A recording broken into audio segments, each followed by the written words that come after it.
my brother Matt died of a genetic kidney disease called FSGS.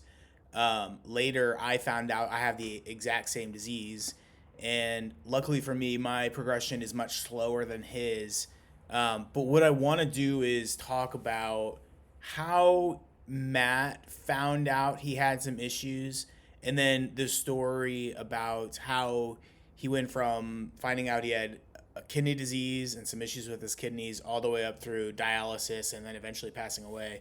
And I'm kind of hoping to share this for educational purposes because it's a painful story, but there's also, I think, important pieces of information in it as well. So let's kind of get into it.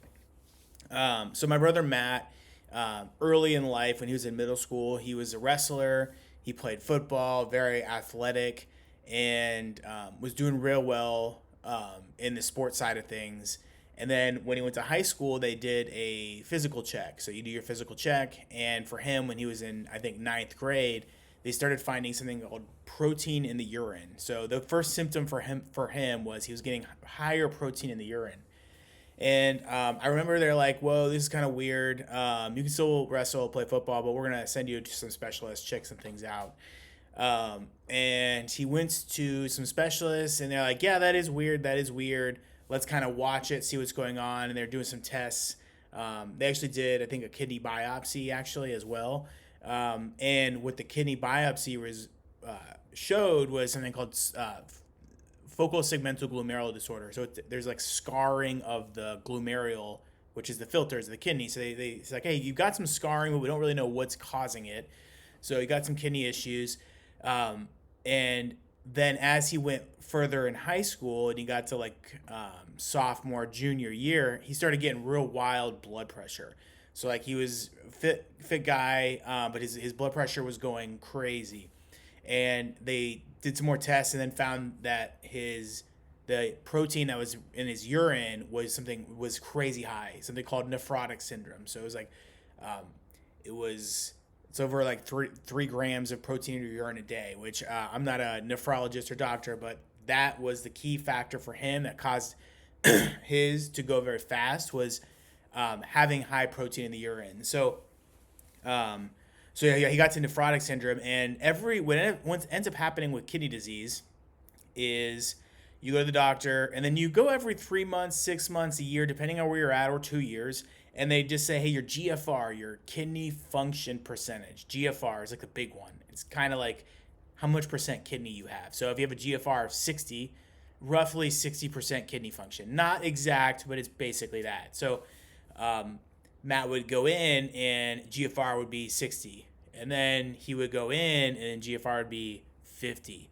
And then he would go in and his went very fast decline. And the key lever where he saw is that protein in the urine. And with the genetic FSGS, what this ends up being is there's not really a cure for this. It's just kind of treatment, seeing what's help, what like slowing it down, but there's not a cure for the genetic FSGS. So he ended up he was like, he'd have some meetings, and I was in the meetings with him, with the doctor, and they're like, yeah, your GFR, your function is at 30% now. It's like, oh shoot, now I got to go on dialysis here soon. And like, then I went down to 20% GFR. And then he did, I was in the appointment with him when the doctor's like, hey, we need to put you on dialysis right now or you're going to die. And that was definitely really hard to kind of see happen is him progress, and then you're finally in this meeting and they're like, it's gonna happen. The doctor comes in, he's like, yeah, we need you to go to the hospital right now, you're gonna be put on dialysis. So for him it was kind of sudden, and then now he's on dialysis. And my brother is headstrong, I would say is a good word. So he's very headstrong, and he isn't necessarily the best at following structure. And what happens is if you're on dialysis, you need to follow structure to a T. So like you got to have your fluids dialed. And then like if you're doing hemodialysis, which he had to go, he did that through the heart actually, of like a jugular vein. He had some tubes in there for the hemodialysis, and you got to not skip treatment, and you got to do it. I think it's either 3 days a week or sometimes it's 5 days a week. And you got to sit in treatment. You got to stay in the whole treatment to have a hope of not dying. and to have a good life. Some people on dialysis, you can have a good life. You can, if you follow it correctly. So Matt's issue was he would go to dialysis for a month, and then he would literally just be like, I'm gonna skip dialysis. And like, as family members were like, are you fucking kidding me? Like, this is so unhealthy and dangerous. And he would like look like death. And he'd be like, one time he just went, we had a family get together, and he's like, yeah, I haven't been to dialysis in 3 weeks. And he's like, you look like shit.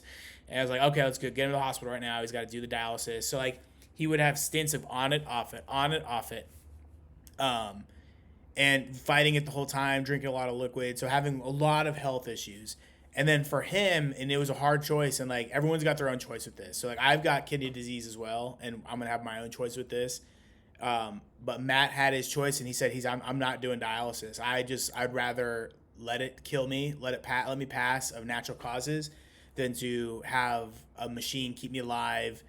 Even he knew, he's like, he might be able to get a transplant, whatever. He's like, I don't want to do this dialysis thing. And he tried it. He gave good faith effort, but you don't feel well. You're constantly getting like stabbed in the arm apparently, and like, depending on which dialysis you do. But for him, it was he's like, I'm not doing it. So he, in, I would say, June, he said, I'm not doing dialysis. And he apparently had some residual kidney function, because he ended up passing away in like October.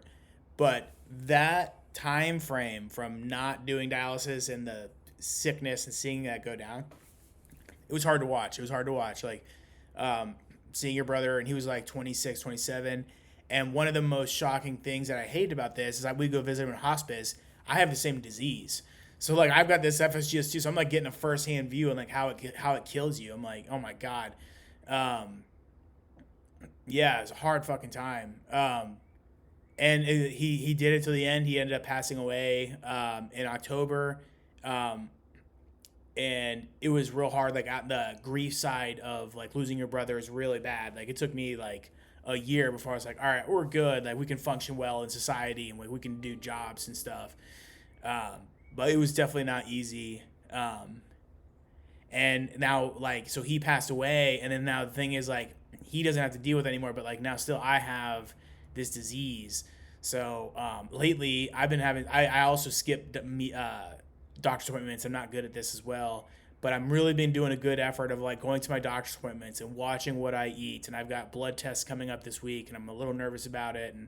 But we're going to do the blood tests, and we're going to give it a good fighting chance. And for me, the choice that I want to make is like, if I need dialysis, like, I want to do dialysis and get a kidney transplant. I want to do whatever, as much in my ability as possible, to have it where it's a long and healthy life. So I know it won't always be smooth. I won't be straight, but we're going to give it definitely a good effort. So I just want to talk about that story I'm dealing with, and like kind of in my lifestyle. So what I found, and even through like therapy after my brother died, is like, the more you say your story, it takes the sting out of it, and it makes it more approachable.